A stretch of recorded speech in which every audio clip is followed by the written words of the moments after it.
Hi అండి. ఈరోజు మీకు మటన్లో ములక్కాడ జీడిపప్పు వేసి కర్రీ చేసి చూపిస్తున్నాను. ముందుగా శుభ్రం చేసి పెట్టుకున్న మటన్కి 2 స్పూన్లు అల్లం వెల్లుల్లి పేస్ట్ వేసి ఒక హాఫ్ టీ స్పూన్ పసుపు, ఒక హాఫ్ గ్లాస్ వాటర్ పోసేసి కలిపేసి మూత పెట్టేసుకుందాం అండి. మూత పెట్టేసి స్టవ్ ఆన్ చేసి ఒక 8 విజిల్స్ వచ్చేంత వరకు ఉడికించుకుందాం. తర్వాత స్టవ్ ఆఫ్ చేసి కుక్కర్ పక్కన పెట్టేసుకుందాం అండి విజిల్ పోయేంత వరకుని. ఇప్పుడు ఆయిల్ హీట్ ఎక్కింది. ఆయిల్లో జీడిపప్పులు వేసి దోరగా వేయించుకోవాలి. ఇవి దోరగానే వేయాలండి, ఎక్కువసేపు వేయించొద్దు, ఎక్కువ మాడిపోయేలా వేయించుకోవద్దు, మాడిపోతే టేస్ట్ మారిపోద్ది కర్రీ. ఇవి ఫ్రై అయిపోయిన తర్వాత పచ్చిమిర్చి కరివేపాకు కూడా వేసి కొద్దిసేపు వేయించుకుందాం. కరివేపాకు చిటపటలాడడం తగ్గేంత వరకు వేగితే కమ్మదనం వస్తుందండి.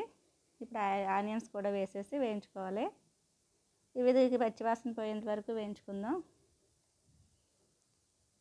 చూసారా, ఫ్రై అయిపోయింది. ఇప్పుడు ములక్కాడ వేసేసుకుందండి. ములక్కాడ అంటుకుంటే ఆయిల్లో వేసి వేయించితే కొద్దిగా మగ్గుతాయండి. ములక్కాడలో మగ్గితే టేస్ట్ బాగుంటుంది కర్రీలో. ఇప్పుడు జీలకర్ర, గసగసాలు, జీడిపప్పు, కొబ్బరి ముక్క వేసి అల్లం 2 లవంగాలు, యాలక్కాయ వేసి పేస్ట్ చేశానండి మసాలాకి. అది వేసేసుకున్నాను. 2 స్పూన్ల కారం, ఉప్పు వేసేసి ఉప్పు రుచికి సరిపడా వేసుకోండి, చూసి కలిపేసుకుందాం. ఇప్పుడు ఒక ముక్కలతో ఉన్న వాటర్తో ఉన్న ముక్కలు కూడా వేసేసుకుందాం అండి మటను. ఇంకా వాటర్ పోసుకోవద్దు, సరిపోద్ది.